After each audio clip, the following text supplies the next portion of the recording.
engineer focused on scalable AI systems using low-code and cloud-native architectures.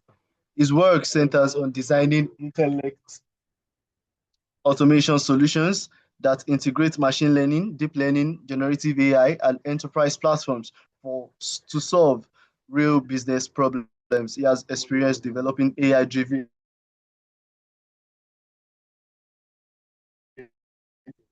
systems such as multi-agent business systems that integrate with enterprise environments, including ERP and service management system.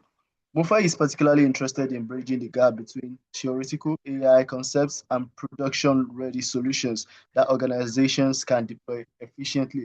So today, Mufa will be taking us on how we can use AI, how we can use tools to enhance our business analysis. Mr. Mufe, are you on the call, please? Hello, Mufe, are you there? Yes, good morning. All right, good morning. Over to you.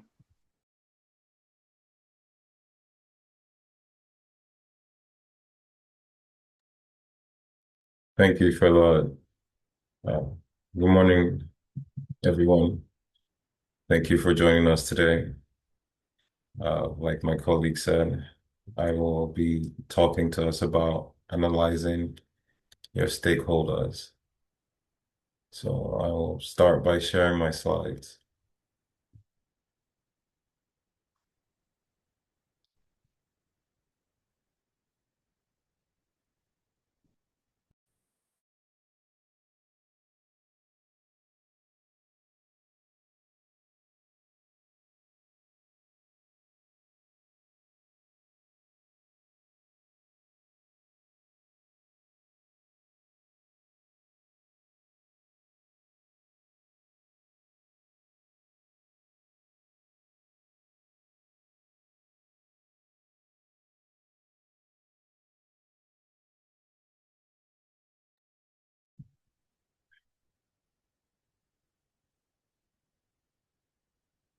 All right.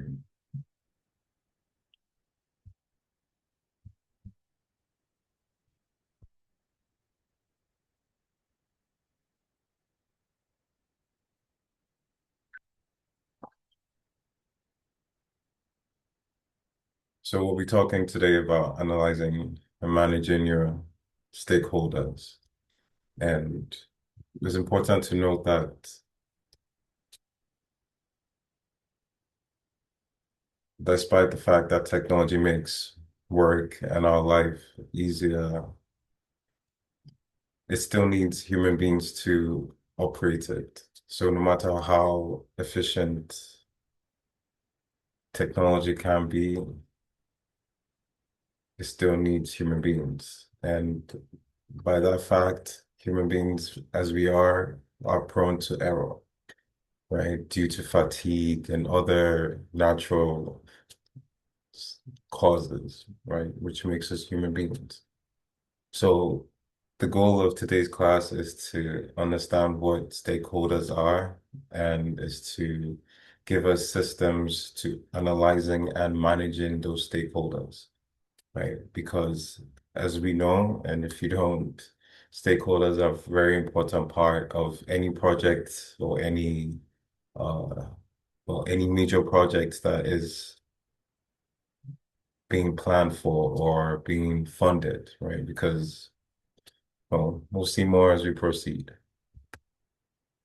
So in this course, we'll cover the foundation, right? And it basically gives us a roadmap onto why stakeholder management matters, right? And who we think qualify as stakeholders. So we'll look at the foundation as why it matters and who matters, right? Then we'll also analyze their power interest, right? So we understand as a stakeholder, how much influence or how much power do you have in this project? Are you on a minority level? Do you just want to stay informed or are you active? Are you constantly running, phone calls? Are you actively pumping money into the project? Then we'll also keep track of the changes and the tools, right, that we use in managing and analyzing our stakeholders, right? And then we'll talk about responsibilities, right? Who does what, who is to be informed, who's accountable, and we'll look at that when we talk about the RACI and RESCI charts, right? And then we'll talk about communication, which is very important in any market, is having to put your project out there and ensuring that you have the funds to finance those projects, right? And then we'll talk about perspectives because as human beings, everyone has their own perspective. We are all different in our own way. We're just the same species. So we'll talk about perspectives and how stakeholders have different perspectives and how, as a analyst, for example, or a project manager, you need to understand those perspectives and ensure that whatever outcome, right, from your decision is going to basically satisfy everybody involved. So it's a lot of work, but there are tools that make things a whole lot easier. So why does it matter? Um, Stakeholders are very important, right? And that's why it matters. They are essential and they could be internal or external. It could be really, it could be down to the analyst working on the job. They are a stakeholder because at some point in that project, they're playing the role. Even though they're getting a salary for it, they're still, playing their part. So we need to make sure that we understand who the stakeholders are and then we make sure we manage them properly. So why do we do that? It will reduce the risk involved. So if you're paying attention to your analyst, you know you're paying attention to your project, right? It builds that lasting support. It keeps the people engaged, and then we deliver real change, right? So as far as everybody involved in that project is happy, the chances that the project will conclude nicely is higher, right? So that's why stakeholder management is very essential to any project. So now we'll talk about who a stakeholder is. And like I said, it could go from the person, the sponsor, so the person pumping the most money into the project down to the analyst, right? So we'll talk about who is a stakeholder. Is anyone affected, right? Anybody affected or able to influence the project and the solution. So we can look at it through these four lenses, right? And you say, who feels the impact of this change or this project or this solution, right? So, and we're talking about in the aspect of stakeholders, right? So, who feels the impact of this product? Who's able to shape or influence it? So, who has the ability to block it? And then there are also people looking, well, people on the inside of the organization that are able to influence this project, right? So are they inside the organization or are they outside the organization? So are you talking about external factors like suppliers, regulators? Are you talking about internal factors, staff, project managers, sponsors? So these four lenses help us understand who we call a stakeholder. And the way I see it, I think it's every single person involved should be considered as a stakeholder at some level because whatever work they do directly influences, as long as it's for the project, directly influences the project. So if it's bad, we're losing money. If it's good, we're winning. So I hope that makes sense. So now we'll talk about the stakeholder wheel, and this just further elaborates what I'm trying to say, right? The stakeholder rule is a simple checklist that stops you from overlooking the whole group that is active around the project, right? And it could be your customers, your employees, the managers, the partners, suppliers, owners, regulators, and competitors. And if we look, like we just said before, it could be external factors, internal factors, it could be your staff members, and then, right, it could really, as long as they're involved in that project, they are a stakeholder and they belong to this wheel. So this wheel just gives us a graphical representation of who's involved in a particular project and how essential they are to the project. Now, this is where we now move to the power and interest grid, and this now shows us, well, it shows us what how to classify our stakeholders, right? Who are we going to pay a lot of attention to? Who are we going to just monitor them, keep them informed, or, constantly satisfy them with some level of information, right? But they don't really care about what's going on. And that's what the power and interest grid shows us, right? It's a prioritization tool and it helps us plot our stakeholders based on their power and based on the power they hold and the interest they have. So on the top right, we have a very high power and very high power and very high interest. So we see the interest goes, let me do this.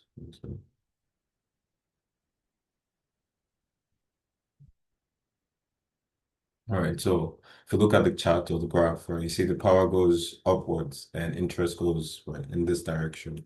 And it goes from zero to high, from low to high. So the higher up you go on the charts, the more power you have, the higher up you go on the interest side, you have more interest you have, basically. And when you look at the top right corner, we see the manage closely.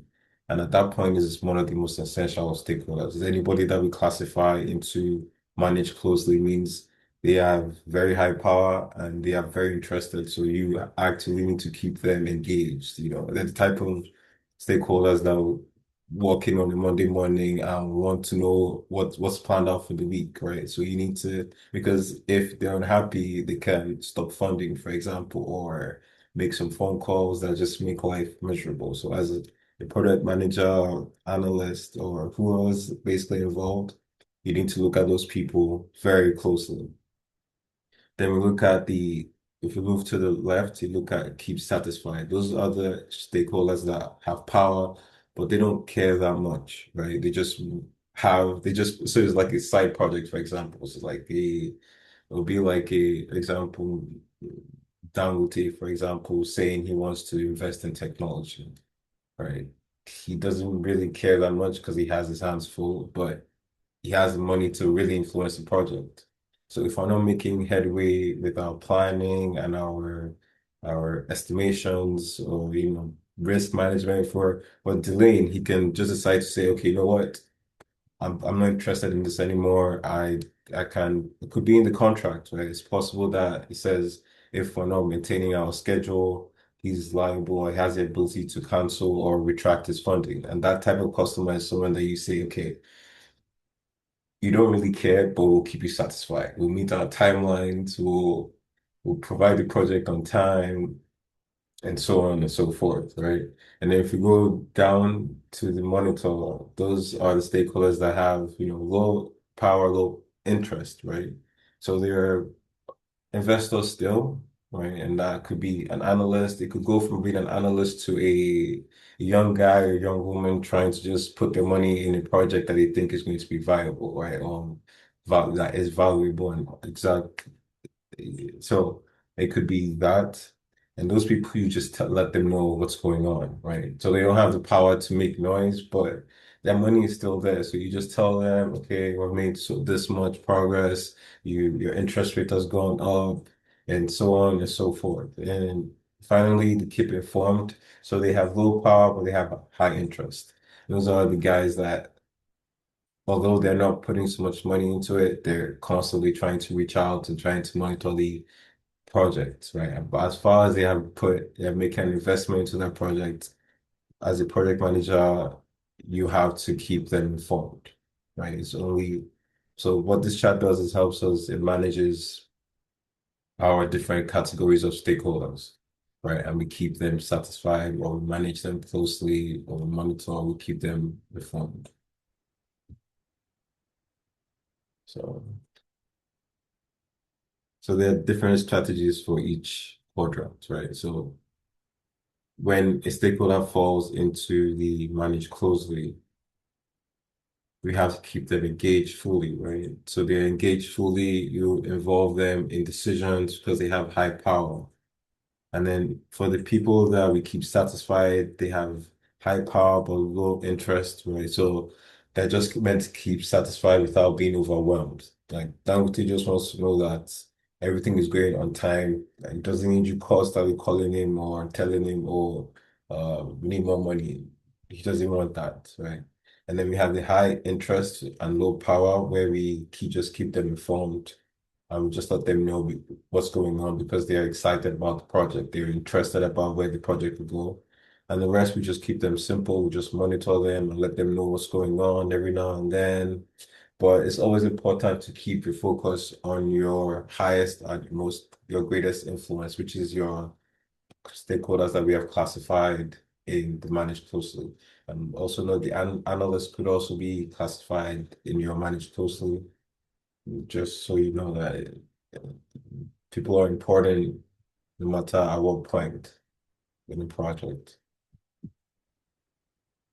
So it's also important to know that our stakeholders change over time, and it's essential that because as the project evolves, people's roles change, even if it's slightly, right? Their power and their interest could shift. A new sponsor could enter the organization, and then that could lead to a whole redraw of the entire map and the entire plan, right? A supporter could quickly turn into a critic. So somebody that was formerly up for the project that said, all right, I'm out, right? And that changes things, that shifts our planning. So it's always important to constantly identify those stakeholders, right? How they're feeling, their interest levels, their power levels, and then, how we manage them, like we talked about previously, and then understand and analyze what's going on after we gather information. We engage with them, see what's going forward, what's not, and review. And basically, all this does is just helps us manage our entire project. So it's like a form of risk management in a sense, because if you're prepared for either a stakeholder leaving or analyst leaving their job, if you're planned for it, you by the time something like that happens, you already have either the fundings or you already joined someone to the team. So it's sad because that's how life works, but it is what it is, right? So stakeholders change over time. It's important to keep track, pay attention, and then just review and prepare, right? So now we'll talk about keeping your stakeholders records, right? So we'll keep track of their names and their roles, their power interest levels. So right after we do that check, after we do our change over time, right? So we now start to make sure we update our records in the sense. If there's a new one, we add the names. If it's an old one, we update their power interest level, their key issues and their concerns, and then the desired level of support, right? So if anything changes, basically we need to update these fields, these input fields, and make sure they're monitored. And it's also important to know that there's an attitude spectrum, right? And which goes from your champion to your opponent, right? And your stakeholders could basically be classified along the spectrum. You have your champion, someone that is, for example, someone that will manage it closely, to a supporter, the Dangote, to someone that's neutral that just wants to just put his money and doesn't really care what the project's about. And then someone that initially loved the project, but now is a critic. And then now we have someone that is actively voting against the project. So it's also important to note this attitude spectrum. It just gives you an angle to the way you analyze and you manage your stakeholders. So we have to know where they sit on the spectrum and know how to manage them because your engagement, and the way you approach your different stakeholders is very important. You can't approach and open it.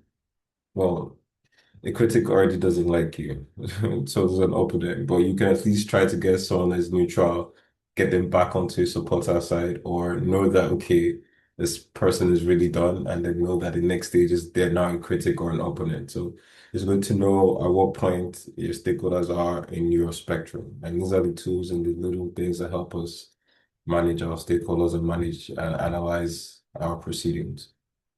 So like I was saying, there are different tools and they help us dive deeper into how we understand and prioritize our stakeholders to ensure that no category along that our stakeholder wheel is missed. So nobody is ignored because we know how much value they're bringing. So we've already talked about the power and the interest grid and how we prioritize our stakeholders. We talked about the shareholder wheel where we see who the shareholders are and what role they play. Then we'll also talk about the cart wall, right, which is where you start to explore different perspectives, right, and we really understand how different shareholders think. And then we'll talk about this RACI chat. But these tools are the things that really help us manage and analyze our stakeholders. Yeah, Mr. Hamed. I see your hand is raised. How can I help?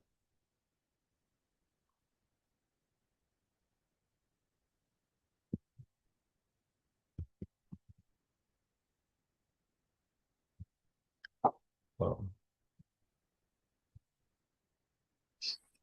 Yeah, sir, we can't hear you, so can you please speak out loud?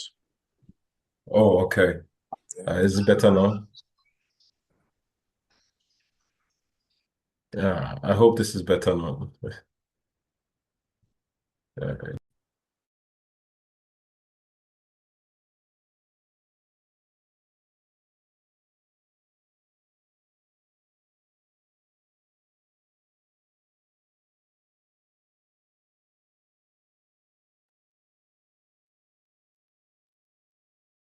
Well, I hope this is better now.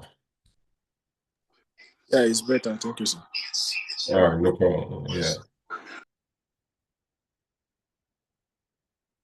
So these tools help us, and we'll move on to the RACI chart, which stands for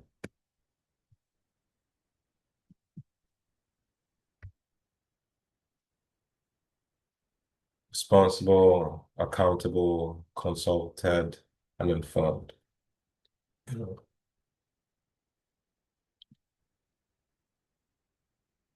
What this chart does is it further helps us classify or, well, in a sense, analyze our stakeholders, right? And it helps us understand who plays what role based on what tasks and deliverables are needed for a project, right? So it helps us basically assign the task and then manage it. So we track it and then we're staying informed. It's basically a linear responsibility matrix, right? Where every task and deliverable is tagged to a particular stakeholder. So when we look at the chart, right? So you just know it helps us say, okay, who's responsible? Who do we count accountable for a particular task? Who do we consult and who's staying informed? Right. So let's just look into the chart so we can see what it means. And like I said, it's responsible, accountable, consulted, and informed. Now, it helps us show that if, for example, we have interview notes. Now, this is a project, for example. We could call this a project, like a building project, and these are the tasks that are involved in our project. Now, if we look to the right, we can see the different stakeholders, the analyst, the sponsor, project manager, and a external domain expert or internal domain expert, whichever it is. Now, what this chart does is it helps us assign well, a metric, right? A metric to a particular stakeholder based on what that stakeholder's role is in that project. So, for example, a task could be interview notes. And then if you look at the analyst column, we see that it says R, which is responsible. So now we're saying the analyst is responsible for interview notes. So if there's an interview going on, a meeting going on, the analyst has to keep track of it and he has to maintain those records. And then if we look at the sponsor, we see the sponsor just needs to stay informed about the interview, right? So it could be that after the analyst takes those notes, the project manager, which if you look to the right is accountable for it, reads the interview notes or the summary or the minutes for the meeting, right? Reads it to the sponsor just so that he can stay informed, right? But we also have to make sure the domain expert is consulted on that particular interview or task, right? So that before the project manager goes to the sponsor to tell them about what has happened, it has gone from the analyst has taken the notes, the project manager has consulted the domain expert, and then he has informed the sponsor about the proceedings, right? Now, if you look at the business case, you say that, and that's just like the business use case, whatever the project is about, you say that analyst is to be consulted, right? And then the sponsor accountable because the sponsor is determining what the project is about. The project manager is responsible for it, right? So now that the sponsor knows what he wants, the project manager has to deliver, and then the domain expert is just staying informed, right? So whenever he needs to come in, he'll come in. But as of that point or that particular task or deliverable, the domain expert is just going to stay informed. Right? And then we talk about a class diagram and um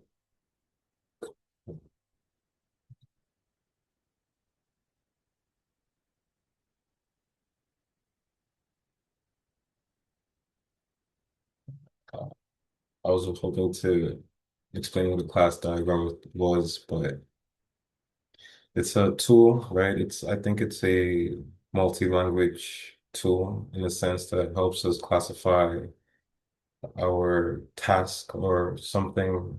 I will confirm before the end of the class, but let me just proceed, right? So for a class diagram, which is also a task or a deliverable, right? The analyst is responsible for that diagram. So the analyst drafts the diagram. The sponsor, as usual, just stay informed. The project manager is accountable, and the domain expert is consulted, right? And then project initiation doc, the analyst is just going to be consulted. The sponsor is just informed. Project manager will be responsible, and the domain expert is also informed, right? So basically what this does is it helps us discipline and understand who's responsible and accountable for different tasks that come about in a project. And these tasks could be different, but if there were more, we would also have to, fill it out and determine who does what, whatever task it is, who's going to be influenced and how are they influenced in that project. Now, in addition to the RAC is the RASCI, which basically just stands for S, which basically is an addition of S to the RACI, and that S stands for support, right? And the support is an extra role that actively assists whoever is responsible by often providing effort or resources. And the analyst, for example, now will be assisting the project manager to supply certain deliverables, right? Like the interview notes, for example, that could be classified as support role, right? Moving on.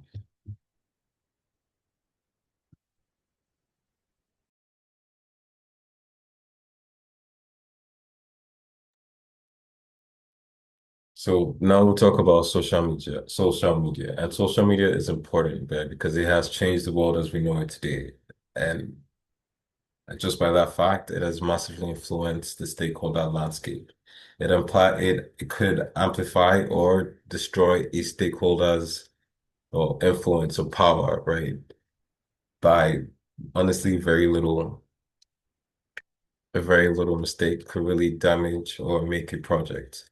So it's very important to know how to use social media in your stakeholder management because it's a very powerful tool, right? You could amplify big voices. You could just give it, it serves as a collective power. So, the fact that it connects so many people, it could bring your project, it could bring more opportunities to your project because people are waiting, people are looking for your project. It serves as a communication channel. Now you're talking directly to your investors or your,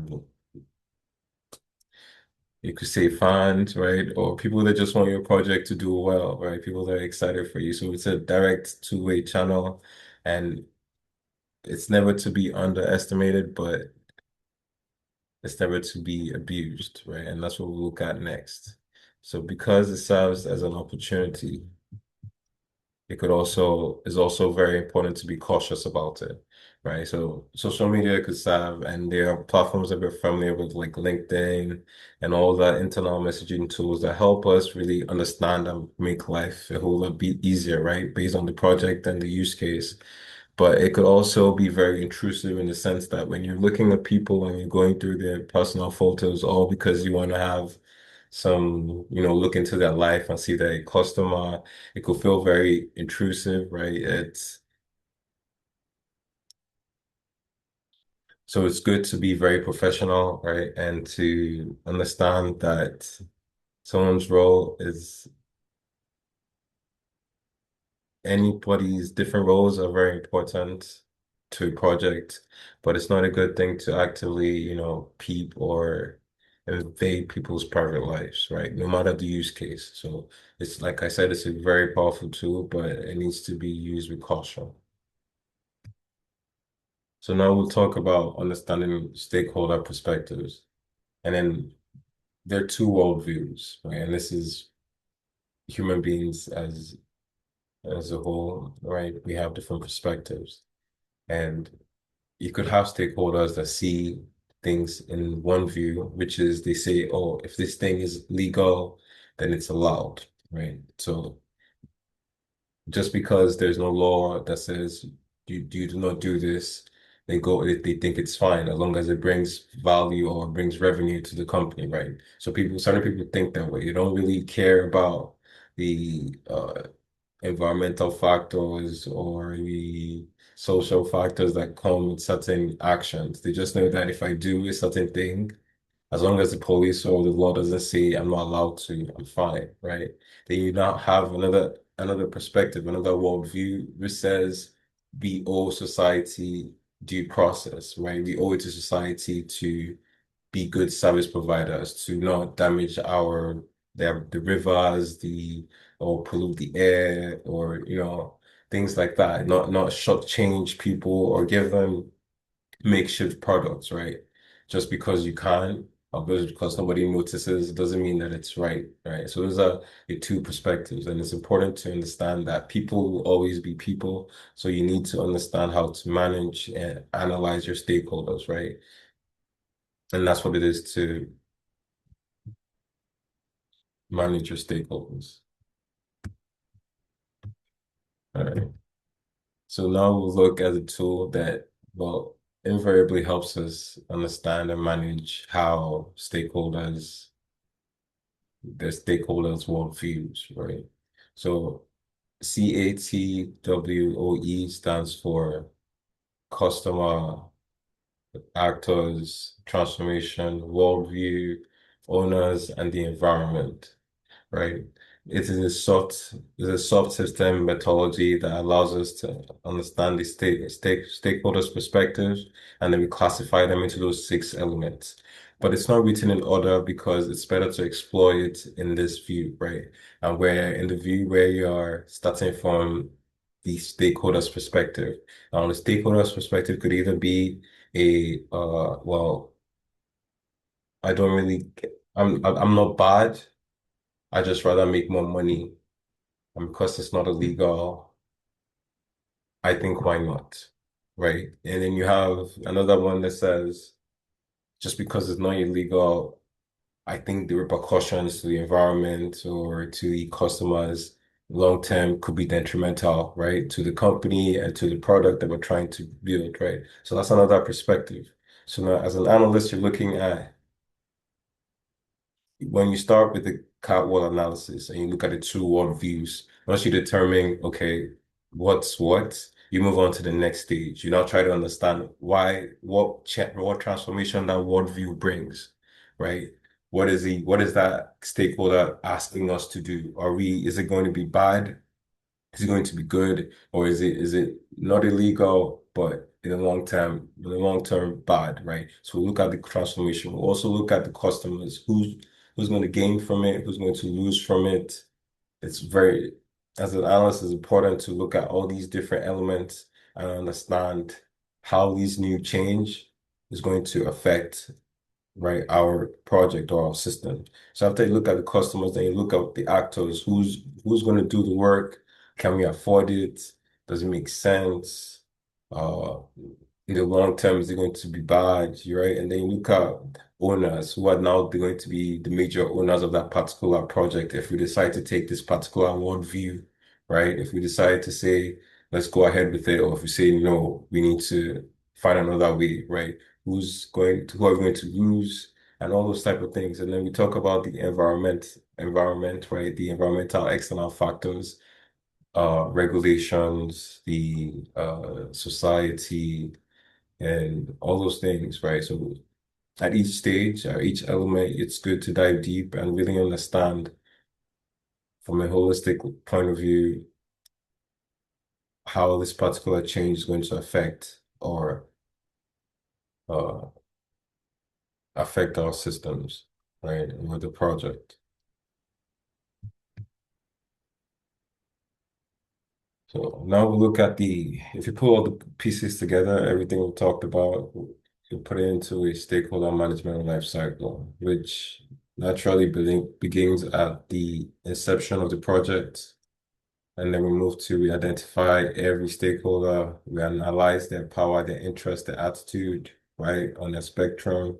We engage with them, apply the right strategy based on what we have analyzed, right? All the data we gathered, we know how to proceed, and then we review, we revisit, and then we adjust. So this is the life cycle, and this is a continuous life cycle. It goes, once you review, you inspect again, you identify, analyze. It goes on throughout the entire project, right?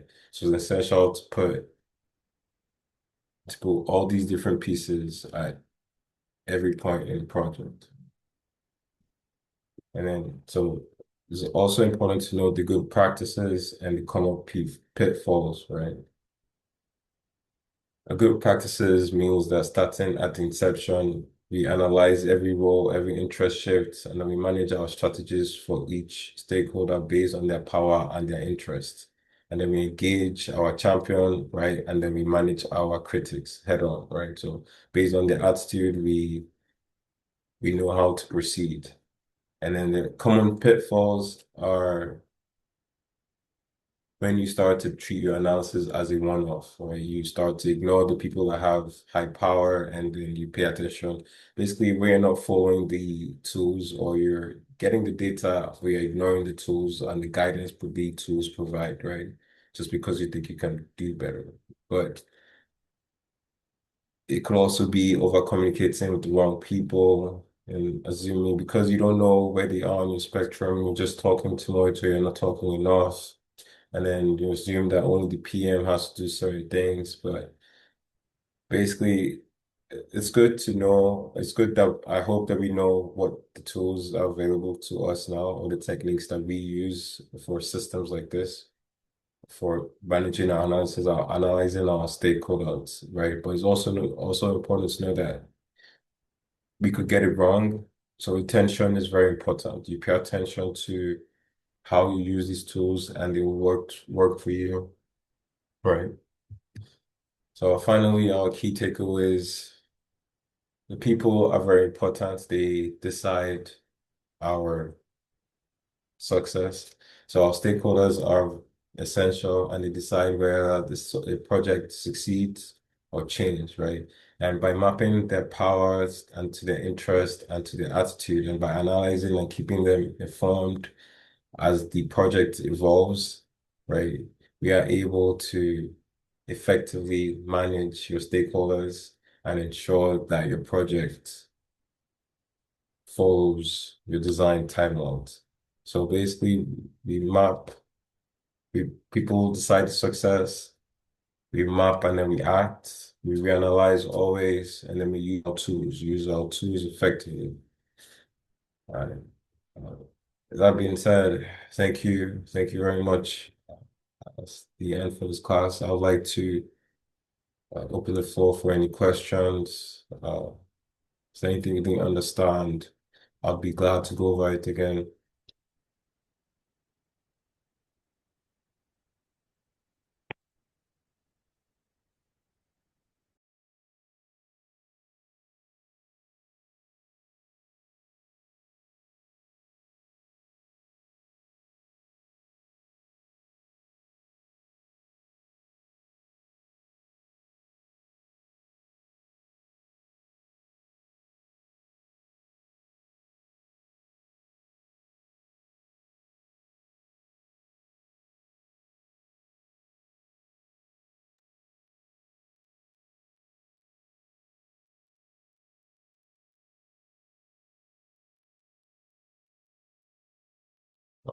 I do apologize. I'm going through the chat now.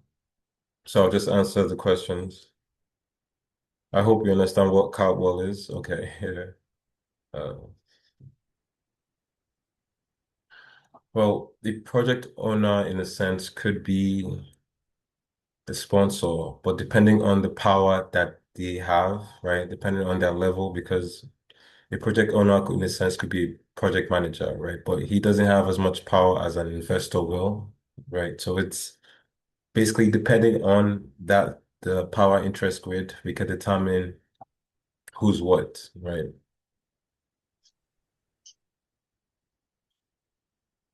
Well, in some organizations, it's very possible for the project manager to take the interview notes and therefore be accountable for those notes and also be accountable to talk to the domain expert. So basically, it depends on the organization, but it's possible. It's very possible.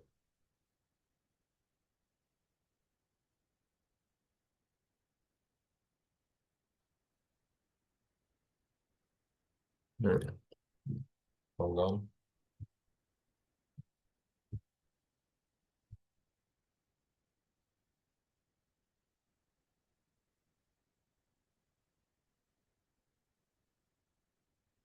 So I think for that last role, the project manager is responsible, right? So naturally, he'll be the one that has to do it because he'll probably just consult an analyst to understand what the analyst knows about that particular task or deliverable, and then whatever essential, which is the project initiation document, the project manager should be the one that, compiles that particular document for an instance.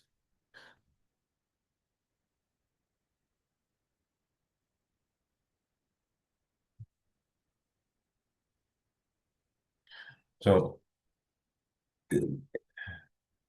this for that question,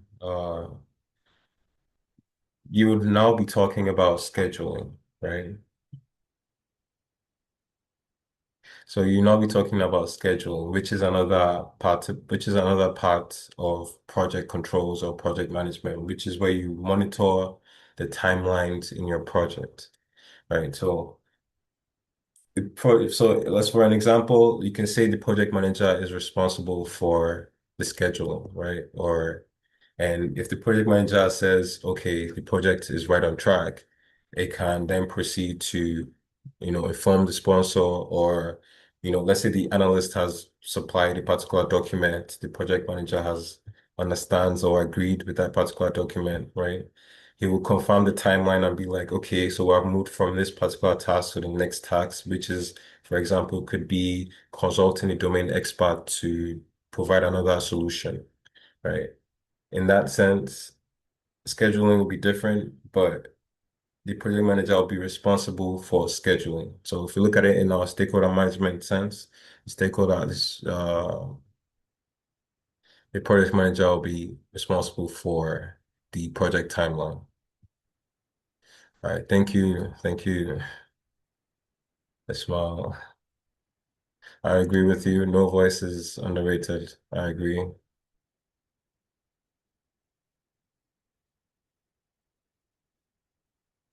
Yeah, it's possible. It's very possible because, it could also depend on funds available to you, the workload particular people have to do, right?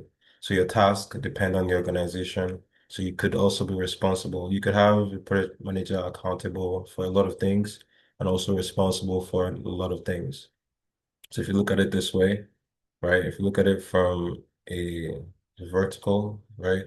The project manager in this project is accountable and also responsible for different tasks in that project. I hope that's good.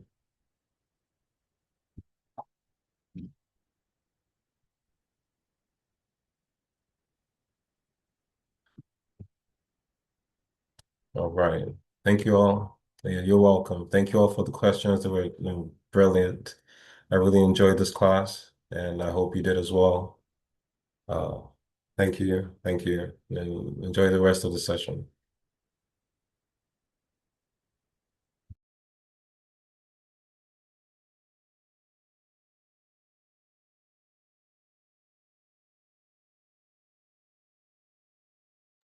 All right, thank you so much, Mofe. That was really insightful. Let's appreciate Mofe in the chat box. Thank you so much. Thank you for the wonderful session. So right about now, we'll be going on our break, a 30 minutes break, and we'll be back by 12 o'clock for the remaining two sessions of today's classes. Thank you so much, everybody. I'll see you back in 30 minutes.